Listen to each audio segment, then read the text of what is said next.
नमस्कार। आज हम पढ़ेंगे भक्ति आंदोलन के प्रमुख संतों के बारे में। पार्ट 1 में हमने भक्ति आंदोलन के कारण और भक्ति आंदोलन के स्वरूप के बारे में पढ़ा था। इस पार्ट में हम भक्ति आंदोलन के संतों के बारे में पढ़ेंगे। भक्ति आंदोलन को मजबूत बनाने में दक्षिण और उत्तरी भारत में अनेक संतों ने योगदान दिया और इस भक्ति आंदोलन का जो प्रारंभ है वो 11वीं और 12वीं शताब्दी में वैष्णवों ने किया था। इन्होंने भक्तिवाद को सैद्धांतिक स्वरूप प्रदान किया।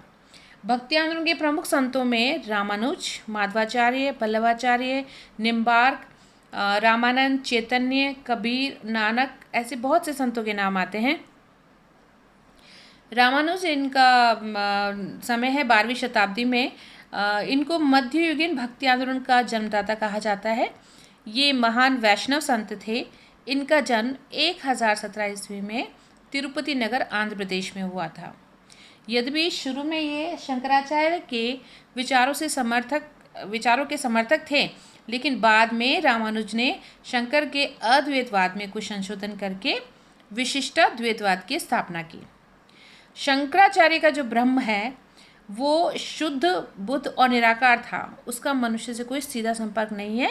साधारण मनुष्य इसकी कल्पना भी नहीं कर सकता। जबकि रामानुज के विशिष्टाद्वैतवाद के अनुसार ब्रह्म, जीव और जगत तीनों में विशिष्ट संबंध है। ब्रह्म, जीव और जगत तीनों में विशिष्ट संबंध है और तीनों ही सत्य है।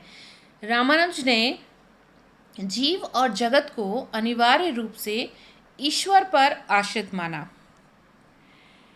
और जो रामानुज का जो ईश्वर है वो सगुण है और वो सर्वगुण संपन्न है, सर्वज्ञ है, सर्वशक्तिमान है और सभी जगह व्याप्त है और वही सृष्टि का निर्माता है, ऐसा रामानुज मानते हैं।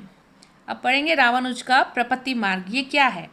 ईश्वर में पूर्ण विश्वास कर उसे पूर्ण आत्मसमर्पण कर देना ही प्रपत्ति है। ईश्वर में पूर्ण विश्वास कर उसे पूर्ण आत्मसमर्पण कर देना ही प्रपत्ति है, क्योंकि इसमें न तो ज्ञान की आवश्यकता है और न ही विद्याभ्यास तथा योग साधना की। उनका जो ये मार्ग है, रामानुज का ये प्रपत्ति मार्ग जो है वो बहुत अधिक सरल है और ये जो मार्ग है वो सभी वर्गों के लिए खुला था। रामानुज ने 5 ग्रंथों की रचना करी: वेदांत सारम, वेदांत संग्रह, वेदांत दीपक, भगवद गीता की टीका और ब्रह्मसूत्र की टीका श्री भाष्य। निम्बार्क, ये भी रामानुज के समकालीन थे। इनका जन्म मद्रास प्रांत के बेल्लारी जिले में हुआ था। इन्होंने भी रामानुज की तरह शंकराचार्य के अद्वैतवाद का खंडन किया। निम्बार्क चूँकि मध्यम मार्गी थे, अर्थात वे द्वैतवाद को भी मानते थे और अद्वैतवाद को भी मानते थे, इसलिए उनका सिद्धांत द्वैताद्वैतवाद कहलाया। इनके अनुसार जीव तथा ईश्वर व्यवहार में तो अलग है, भिन्न है, किंतु सिद्धांत एक है, अभिन्न है। अपने इस मत के आधार पर उन्होंने राधा कृष्ण की भक्ति प्रतिपादित की। उनके अनुसार कृष्ण के प्रति प्रेम पूर्ण भक्ति और आत्मसमर्पण की भावना से मोक्ष की प्राप्ति सरल हो जाती है। उनके इस मत को सनक संप्रदाय भी कहा जाता है। निम्बार्क का अवतारवाद में भी विश्वास था तथा उन्होंने नैतिकता के नियमों के पालन पर भी जोर दिया था। परंतु निम्बार्क सामाजिक और धार्मिक असमानताओं को दूर नहीं कर सके। यह कार्य उनके बाद के संतों ने किया। माधवाचार्य दक्षिण भारत के दूसरे महान संत थे। इनका जन्म 1197 ईस्वी में कन्नड़ जिले के उडुपी नगर के ब्राह्मण परिवार में हुआ था। इन्होंने शंकर तथा रामानुज दोनों के मतों का खंडन किया और द्वैतवाद का सिद्धांत प्रतिपादित किया। ये विष्णु के उपासक थे। माधवाचार्य जीव और जगत को ईश्वर से सर्वथा भिन्न मानते थे, अलग मानते थे। उनके अनुसार अन्य सभी तत्व ईश्वर से भिन्न होते हुए भी उस पर आधारित है।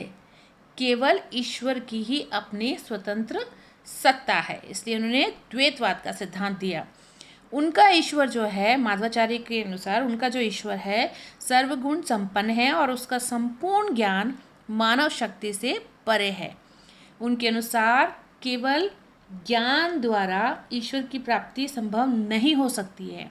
माध्वाचार्य कहते हैं कि केवल ज्ञान द्वारा ईश्वर की प्राप्ति संभव नहीं हो सकती है, उनकी प्राप्ति केवल भक्ति से ही हो सकती है। तो ज्ञान के साथ साथ भक्ति भी बहुत ज़रूरी है, ये माध्वाचार्य मानते हैं। तो इसके लिए निष्काम कर्म, उचित गुरु का मार्गदर्शन और ईश्वर की उपासना आवश्यक है।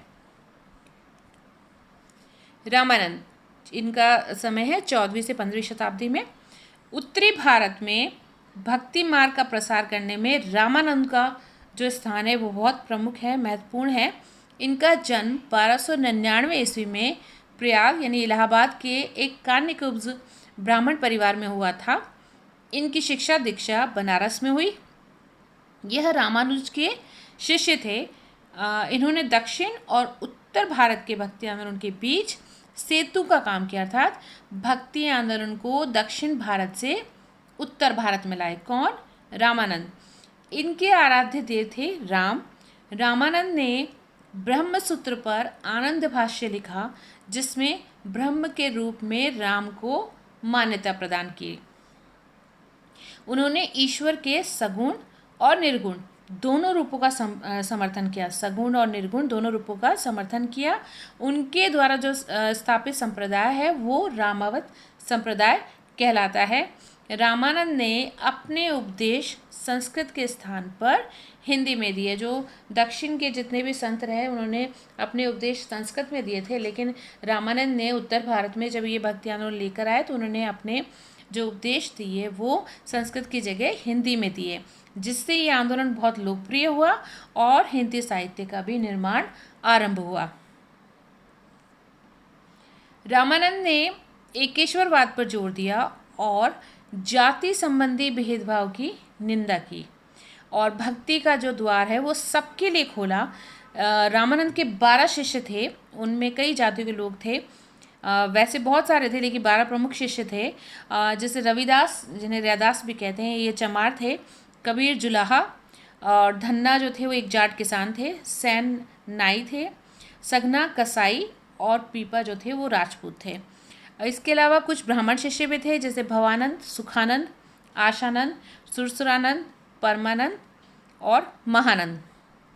रामानंद का कहना था कि जाति पाति पूछे नाई कोई, हरि को भजई सो हरि का होई। यानी उन्होंने भक्ति आंदोलन को जो है वो एक लोकवादी रूप प्रदान किया।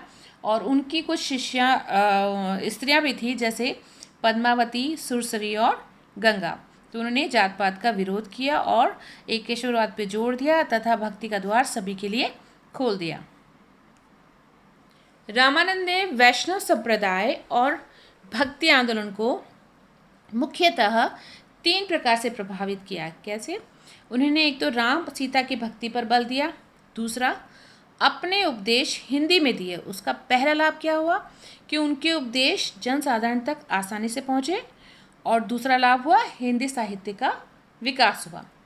तीसरा, उन्होंने व्यवहारिक दृष्टि से सभी जातियों और स्त्री पुरुषों को समान स्थान दिया। वल्लभाचार्य, इनका समय है 15वीं से 16वीं शताब्दी के बीच। ये कृष्ण के उपासक थे। इनका जन्म एक तेलंग ब्राह्मण परिवार में हुआ था। और वल्लभाचार्य के विचारों पर विष्णु स्वामी, ये भी एक भक्ति संत थे, इनके सिद्धांतों का विशेष प्रभाव पड़ा। वल्लभाचार्य ने पुष्टि मार्ग की स्थापना करी। पुष्टि मतलब कृपा। उन्होंने ब्रह्मसूत्र, श्रीमद् भागवत और गीता को अपने पुष्टि मार्ग का मुख्य साहित्य घोषित किया। उन्होंने भक्ति मार्ग की श्रेष्ठता को स्थापित किया। वल्लभाचार्य ने शंकर के मायावाद का विरोध करके यह सिद्ध किया कि जीव उतना ही सत्य है जितना कि ब्रह्म, फिर भी वह ब्रह्म का अंश और सेवक ही है, ऐसा वल्लभाचार्य कहते हैं। उन्होंने कहा कि जीव ईश्वर की भक्ति के बिना शांति नहीं पा सकता। भगवान के अनुग्रह होने से, ईश्वर के अनुग्रह होने से ही जीव का पोषण होता है, ऐसा वल्लभाचार्य कहते हैं। वल्लभाचार्य का मत शुद्ध द्वैतवाद कहलाता है। उनकी कुछ मुख्य रचनाएं हैं अणुभाष्य, सिद्धांत रहस्य और भागवत टीका सुबोधनी। इन ग्रंथों में उन्होंने अपने दार्शनिक विचारों की व्याख्या की है। वल्लभाचार्य का दर्शन एक व्यक्तिक तथा प्रेममय ईश्वर की अवधारणा पर केंद्रित है। वल्लभाचार्य का जो दर्शन है वो एक व्यक्तिक तथा प्रेममयी ईश्वर की अवधारणा पर केंद्रित है। वे पुष्टि यानी कृपा और भक्ति यानी निष्ठा, कृपा और निष्ठा यानी पुष्टि और भक्ति के पद पर विश्वास करते थे। उन्होंने श्री कृष्ण को सर्वोच्च ब्रह्म, पुरुषोत्तम और परमानंद के रूप में देखा। तो इस पार्ट में हम इतना ही पढ़ेंगे। अगले पार्ट 3 में हम भक्ति आंदोलन के कुछ और संतों के बारे में तथा भक्ति आंदोलन की विशेषताओं और उसके महत्व और प्रभावों के बारे में पढ़ेंगे। तो आज के लिए सिर्फ इतना ही। Thank you.